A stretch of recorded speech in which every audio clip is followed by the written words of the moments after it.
ನಾವು ಸದ್ಯಕ್ಕೆ ಗುವಾಹಟಿಯ ಹೊರವಲಯದಲ್ಲಿರುವ ಸೋನಾಪುರದಲ್ಲಿದ್ದೇವೆ. ಇಲ್ಲಿ ಜುಬಿನ್ ಗರ್ಗ್ ಕ್ಷೇತ್ರವಿದೆ. ಅಂದರೆ ಅವರ ಅಂತ್ಯಕ್ರಿಯೆ ಇಲ್ಲಿ ನಡೆದಿತ್ತು ಮತ್ತು ಈಗ ಇಲ್ಲಿ ಅವರ ಸಮಾಧಿ ಸ್ಥಳವನ್ನು ನಿರ್ಮಿಸಲಾಗಿದೆ ಮತ್ತು ಪ್ರತಿದಿನ ಹೆಚ್ಚಿನ ಸಂಖ್ಯೆಯಲ್ಲಿ ಜನರು ಬರ್ತಾರೆ. ಅವರ ಅಭಿಮಾನಿಗಳು ಇಲ್ಲಿಗೆ ಬರ್ತಾರೆ, ತಮ್ಮ ಶ್ರದ್ಧೆಯನ್ನು ಅರ್ಪಿಸುತ್ತಾರೆ ಮತ್ತು ಇಲ್ಲಿ ಅವರಿಗೆ ಸಂಬಂಧಿಸಿದ ಅನೇಕ ಸ್ಮರಣಿಕೆಗಳನ್ನು ಖರೀದಿಸುತ್ತಾರೆ. ಆದರೆ ಅಸ್ಸಾಂನಲ್ಲಿ ಚುನಾವಣೆಗಳು ನಡೀತಿವೆ, ಪ್ರಚಾರ ಕಾರ್ಯ ನಡೀತಿದೆ. ಅದು 7ನೇ ತಾರೀಕಿನಂದು ಮುಗಿಯಲಿದೆ. ಆದರೆ ಜುಬಿನ್ ಗರ್ಗ್ ಅವರಿಗೆ ನ್ಯಾಯ ಎನ್ನುವುದು ಒಂದು ದೊಡ್ಡ ವಿಷಯವಾಗುತ್ತಿದೆ.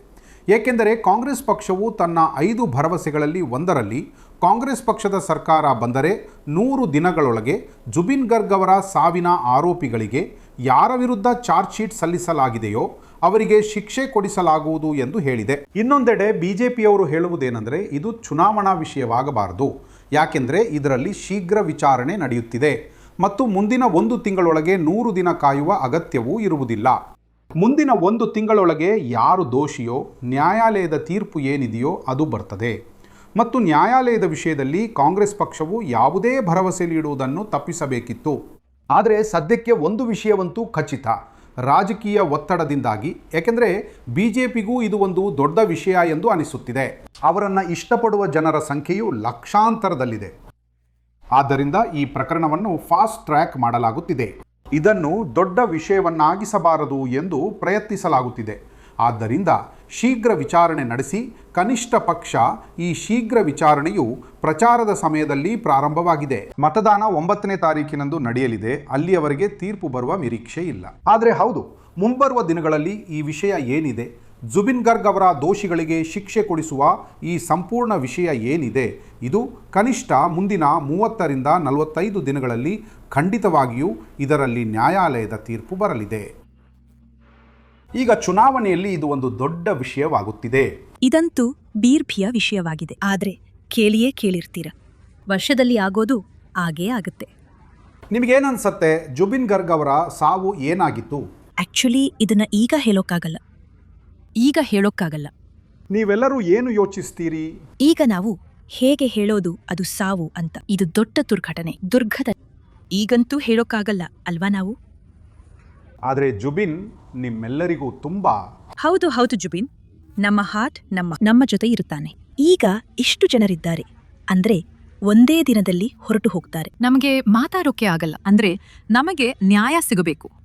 ಸಿಗುತ್ತೆ. ನಮಗೆ ನ್ಯಾಯ ಸಿಗಬೇಕು. ನೀವುಗಳೆಲ್ಲ ಏನು ಯೋಚಿಸ್ತೀರಾ? ನಮಗೂ ಇದೇ ನ್ಯಾಯ ಸಿಗಬೇಕು.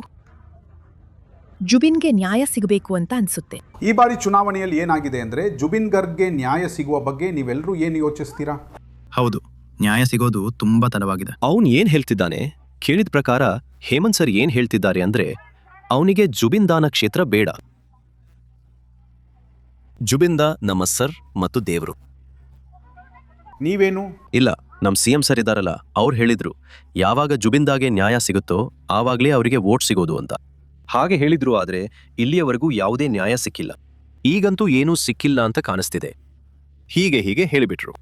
ನ್ಯಾಯ ಕೊಟ್ಟಿದ್ರೆ ನಾನು ಬಿಜೆಪಿಗೆ ವೋಟ್ ಹಾಕ್ತಿದ್ದೆ. ನ್ಯಾಯ ಸಿಗ್ಲಿಲ್ಲ, ಅದಕ್ಕೆ ನಾನು ಜುಬಿನ್ ದಾ ಜೊತೆ ಇದ್ದೀನಿ. ನಾವು ವೋಟ್ ಹಾಕೋದಿಲ್ಲ. ನನಗಲ್ಲ, ನಮ್ಮ ಜನರಿಗಂತೂ ಈಗ ನ್ಯಾಯ ಸಿಗಬೇಕು ಅಂತ ನಂಬಿಕೆ ಇದೆ. ಸಿಎಂ ಸರ್ ನ್ಯಾಯ ಕೊಟ್ರೂ ಕೂಡ ವೋಟ್ ಹಾಕಬೇಕು ಅಂತ ಅವರು ಅದನ್ನೇ ಹೇಳ್ತಾ ಇದ್ರು.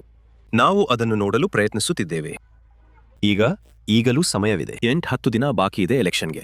ನೋಡೋಣ ನ್ಯಾಯ ಕೊಡ್ತಾರೋ ಇಲ್ವೋ. ಏನು? ಎಲ್ಲರೂ ಸ್ನೇಹಿತರೆ, ನಮ್ಮ ಅಭಿಮಾನಿ. ಅವರಿಗೆ ನ್ಯಾಯ ಸಿಗಬೇಕು ಎಂಬುದು ನಡೆಯುತ್ತಿದೆ. ನ್ಯಾಯ ಸಿಗಬೇಕು. ಜುಬಿನ್ಗೆ ನ್ಯಾಯ ಸಿಗಬೇಕು. ನಾನು ಕೂಡ ಅದನ್ನೇ ಬಯಸುತ್ತಿದ್ದೇನೆ. ನ್ಯಾಯ ಸಿಗಬೇಕು. ಅವರಿಗೆ ನ್ಯಾಯ ಸಿಗಲಿ ಎಂದು ನಾವೆಲ್ಲರೂ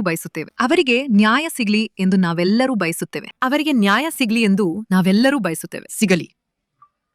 ನೀವು ಮಾತೆರಿ. ಮನುಷ್ಯನಿಗಾಗಿ ಇಷ್ಟು ಕೆಲಸ ಮಾಡಿದ್ದಾರೆ, ಹಾಗಾಗಿ ಸಿಗಬೇಕು. ಅವರಂತೂ ಬಡವರಿಗೆ ಎಷ್ಟು ದಾನ ಮಾಡಿದ್ದಾರೆ. ಬಡವರನ್ನು ಚೆನ್ನಾಗಿ ನೋಡಿಕೊಳ್ಳುತ್ತಾನೆ. ಕಾಯಿಲೆ ಅಂತ ಬಂದವರನ್ನ ಹಾಗೆಯೇ ಕಳುಹಿಸುವುದಿಲ್ಲ, ಏನಾದರೂ ಕೊಡುತ್ತಲೇ ಇರುತ್ತಾನೆ. ಅದಕ್ಕಾಗಿಯೇ ಇವರಿಗೆ ನ್ಯಾಯ ಸಿಗಬೇಕು.